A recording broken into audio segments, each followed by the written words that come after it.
Hello dear students, आज हम पढ़ेंगे डाइजेशन एंड एब्जॉर्प्शन चैप्टर में lecture number 3 teeth. Classification of teeth on the basis of cusp, यानी classification of teeth on the basis of cusp. Classification करेंगे teeth का on the basis of cusp. What is cusp? The cusp is the upper part of the tooth visible on the basis of its surface। यानी cusp क्या होता है? वो वाली structural organisation होती है टीथ के अंदर जो उसका अपर पार्ट होता है और जो बाहर से विजिबल होता है, externally visible visible surface. Next है on the basis of cusp teeth are 4 types. Cusp के बेसिस पर टीथ को 4 कैटेगरीज में डिवाइड किया गया है। शेप ऑफ कस्प के बेसिस पर फर्स्ट है ब्यूनोडोंट। इसका एग्जांपल है ह्यूमन। ब्यूनोडोंट में क्या होता है? The upper surface of tooth is smooth और blunt like this is the upper surface of tooth is the blunt. और ऐसा सरफेस क्या होता है? जब हम लोग खाना चबाते हैं तो दो अपर जो लोअर जो के अंदर फिट हो जाए, इसलिए इस टाइप की सरफेस होती है हमारे आगे वाले टीथ में या टोटल टीथ के कंपोजिशन में, that is the blunt composition. तो इस टाइप का जो कंपोजिशन है वो किस में प्रेजेंट होता है? Bunodont in human beings. Second है सीनोडोंट, पॉइंटी एंड शार्प। इस टाइप के टीथ को हम लोग बोल सकते हैं pointy and sharp, this kind like this. ऐसा डायग्रामेटिक रिप्रेजेंटेशन दिखाई देता है अपर सरफेस यानी कस्प की सरफेस इस टाइप का फॉर्मेशन होता है कार्निवोरस एनिमल्स में। ये मीट ईटिंग एनिमल्स होते हैं, तो मीट ईटिंग एनिमल्स फ्लैश को टीयर आउट करने के लिए और स्मॉलेस्ट पार्टिकल में कट आउट करने के लिए, इसके लिए इनके टीथ क्या होते हैं? पॉइंटेड और शार्प होते हैं। नेक्स्ट है थर्ड सिलेनोडोंट, क्रीसेंट शेप बेसिकली हम लोग बोल सकते हैं ये हाफ मून शेप होते हैं, जैसे चंद्रमा की क्लाए होती हैं उस टाइप की स्ट्रक्चरल ऑर्गेनाइजेशन होती है लाइक दिस, इस टाइप की। ये टाइप के टीथ ग्रेजिंग एनिमल्स में प्रेजेंट होते हैं, निचारण करने वाले एनिमल्स में होते हैं, जिनको आप लोग जैसे गोट बोल सकते हो। लास्ट है लोफोडोंट, दे हैव लॉन्ग रिज। ऐसे फॉर्मेशन जिनके अंदर रिजेस होते हैं, जैसे हम लोग बात करते हैं कोई स्पीड ब्रेकर के जैसा स्ट्रक्चरल ऑर्गेनाइजेशन होता है, seems like this from side. ये साइड से ऐसा दिखाई देता है टीथ। एग्जाम्पल है इसका एलिफेंट्स। नेक्स्ट फिर ह्यूमन हैव ब्यूनोडोंट टीथ, और ह्यूमन के अंदर किस टाइप का टीथ प्रेजेंट होता है? ब्यूनोडोंट, यानी हमारा जो शेप ऑफ कस्प होता है वो ब्लंट सरफेस वाला होता है। नेक्स्ट है classification of teeth on the basis of attachment. Classification of teeth on the basis of attachment. और अटैचमेंट क्या होता है? Attachment means how the teeth are attached to bone, यानी टीथ बोन्स के साथ में कैसे अटैच रहते हैं, उसके बेसिस पर हम लोग टीथ के अटैचमेंट, तो टीथ अटैच रहते हैं with the help of bones, upper jaws और लोअर जो। अपर जो और लोअर जो में 2 अलग अलग बोन्स होती है, अपर जो की मैक्सिला बोन और लोअर जो की mandible bone. But there are sockets in the bone. इन हड्डियों के अंदर मैक्सिला एंड मैंडिबल के अंदर कुछ सॉकेट्स होते हैं जहाँ पे टूथ फिट होते हैं, इसलिए इनको एल्वियोलाई बोल सकते हैं। और इस काइंड की बोन्स जिसके अंदर एल्वियोलाई या सॉकेट्स होते हैं तो उनको एल्वियोलर बोन्स बोल सकते हैं। The bones is known as alveolar. ये बोन्स क्या कहलाती हैं? एल्वियोलर होती हैं, क्योंकि कैविटी रहती है इनके अंदर, सॉकेट्स रहते हैं, इसलिए एल्वियोलर बोन होती है। 2 टाइप्स की होती है, maxilla and mandible.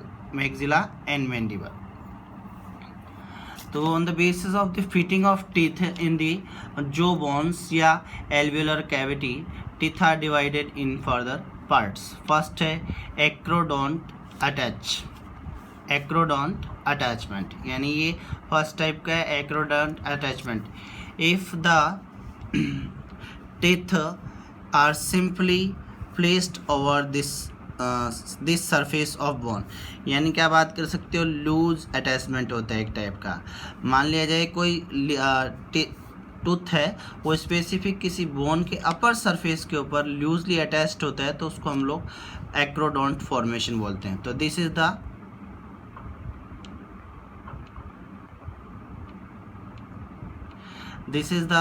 bone part and this is the surface of bone, और इस surface of bone के ऊपर ये टिथ्स हैं। अगर लूज अटैच्ड होते हैं तो इस टाइप के अटैचमेंट को हम लोग क्या बोलते हैं, एक्रोडोंट बोलते हैं। ठीक है। They fall of very easily, ये जल्दी से टूट जाते हैं, और जल्दी से टूट जाते हैं क्योंकि इसकी अटैचमेंट कैसा होता है, लूज अटैचमेंट होता है, ढीले रहते हैं। और इस टाइप का कंपोजिशन ऑफ टीथ एम्फीबियंस और फिशेस के अंदर प्रेजेंट होता है। नेक्स्ट है pleurodont. Pleurodont, the teeth are partially attached, partially मतलब साइड से अटैच्ड रहते हैं, one side and loose from one sides. इस टाइप के टीथ होते हैं। जैसे बात करें हम लोग जो cavity, this is an kind of जो कैविटी, ये जो की कैविटी है जहाँ पे टूथ अरेंज होते हैं, और इस कैविटी में एक साइड से स्पेस दिखाई दे रहा है, दिस साइड ये लूज होगी, और इस साइड से पार्शली अटैच्ड होते हैं। तो ये पार्शली अटैचमेंट है, teeth partially attach. Alveolar bone, loose attachment होता है, और इस टाइप के टीथ होते हैं रेप्टाइल्स के अंदर, but not in all reptile, सारे के सारे रेप्टाइल्स के अंदर नहीं रहते। इसके कुछ स्पेसिफिक फॉर्मेशन है, जैसे क्रोकोडाइल्स फॉर्मेशन है, उनके अंदर ऐसा रिप्रेजेंटेशन नहीं होता। नेक्स्ट है thecodont. The tooth is partially properly attached in socket deeply. The tooth is properly attached in socket deeply, tight attachment, यानी डीपली गहराई तक अटैच रहते हैं और टाइट अटैचमेंट रहता है। इसका एग्जांपल है ह्यूमन बींग्स और reptiles like alligator and crocodile. इससे पहले वाले में भी रेप्टाइल्स थे, बट ये दोनों इसके अंदर आते हैं, थीकोडोंट के। दिस इज़ द कैविटी, ये कैविटी है, ठीक है, बोन की, जिसको सॉकेट बोलते हैं, और इसमें कंप्लीट डीपली अटैच्ड टीथ का फॉर्मेशन होता है। इस टाइप के अटैचमेंट को हम लोग क्या बोलते हैं, थीकोडोंट। ठीक है। नेक्स्ट बात कर रहे हैं ह्यूमन डेंटिशन। ह्यूमन के अंदर किस किस टाइप के डेंटिशन होते हैं, ठीक है। ह्यूमन की ओवरऑल डेंटिशन की बात करते हैं। जितने भी क्लासिफिकेशन पढ़े हमने डेंटिशन से, टीथ से रिलेटेड, उन सब को ओवरऑल एक साथ में स्टडी करें ह्यूमन के अंदर। तो ह्यूमन इज़ डाईफाइकोडंट, मतलब इसके अंदर दो टाइप्स के टीथ होते हैं, two sets of teeth. First है मिल्की है temporary teeth that replaced by permanent teeth, ये first condition.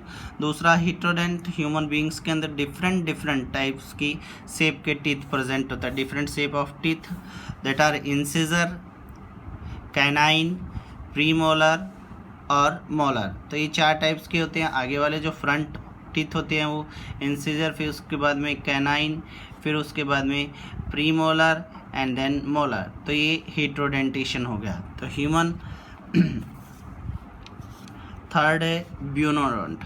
Upper surface is blunt shape of cusp, यानी बात कर रहा है कि इट मीन्स अगर शेप ऑफ कस्प के बेसिस पर डिवीजन देखें टिथ का या टूथ का, तो अपर सरफेस कैसी होती है, ब्लंट होती है, ठीक है, ब्लंट कंपोजिशन होता है।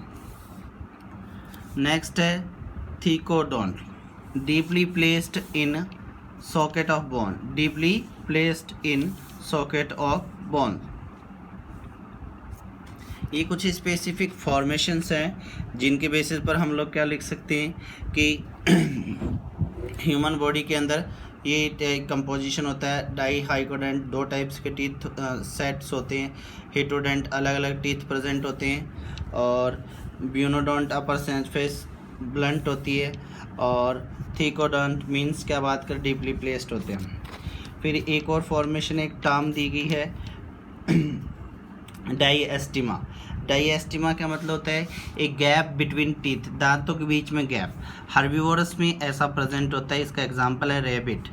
Gap between in incisor and premolar, premolar और इंसिजर के बीच में जो गैप होता है उसकी जगह पे उस फॉर्मेशन को हम लोग डायस्टिमा बोलते हैं। Because they eat. हार्बीवोर्स में ये क्यों प्रेजेंट होते हैं? ईट करते हैं प्लांट, फ्रूट और प्लांट को ईट करते हैं, इसलिए इनके अंदर do not eat meat and that's why why canines are absent। इस वजह से इनके अंदर canines absent होते हैं हर्बीवोरस के अंदर। फिर बात कर सकते हैं इंसिजर और ये कैनाइन, ये दोनों के बीच में गैप हो गया, ठीक है। नो टू प्रेजेंट कैनाइन्स, यहाँ पर कैनाइन होना चाहिए, वो कैनाइन इसके अंदर प्रेजेंट नहीं होता है, और इस टाइप की कंपोजिशन को हम लोग क्या बोल सकते हैं? Diastema is a condition that a gap of the tooth in between two tooth, यानी दो दांतों के बीच का जो गैप होता है, जो इसमें किसी की एब्सेंस होती है, यानी इंसिजर, ठीक है, और कैनाइन फिर प्रीमोलर, तो कैनाइन एब्सेंस है, that is the diastema. Thank you.